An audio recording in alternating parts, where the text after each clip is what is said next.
Hello everyone, welcome back to our channel. Friends, అందరు బాగున్నారా? అందరు బాగుండాలి, అందులో మనం ఉండాలి.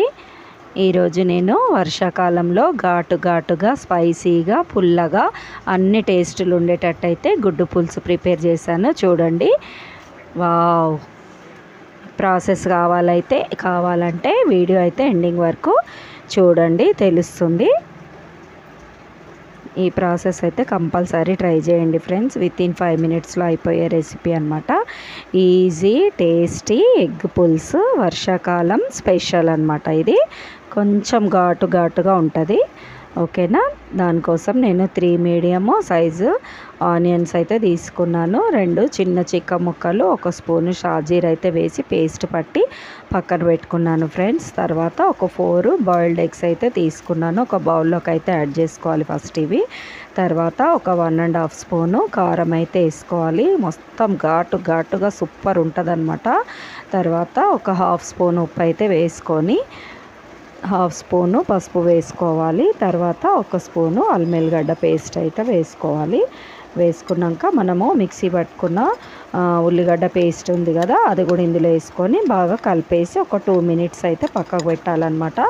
ఎందుకంటే ఈ మసాలా అంతా ఒకదానికొకటి అన్నీ అబ్జర్వ్ చేసుకోవాలి ఫ్రెండ్స్.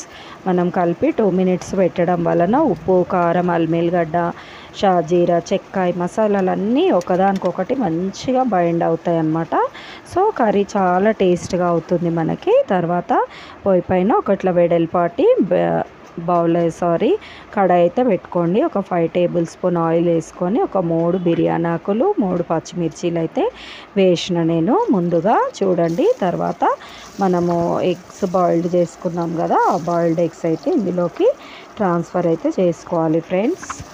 కొంచెము ఎగ్స్ ఇట్లా కదిలిచ్చాక మిగతా ఆనియన్ పేస్ట్ ఉంది కదా, మనం ఉప్పు కారం మసాలాలు కలిపింది, అది కూడా ఆయిల్లో కంపల్సరీ వేగాలన్నమాట. లేకుంటే ఆనియన్ పచ్చిదనం అనేది అట్లనే ఉంటే కూర మొత్తము ఇంకా బాగుండదు, టేస్ట్ కూడా, ఓకేనా? చూడండి, ఇట్లా ఆయిల్లో మాత్రం మంచిగా ఉడకాలన్నమాట. అది అప్పుడే కమ్మగా అవుతుంది మన కూర.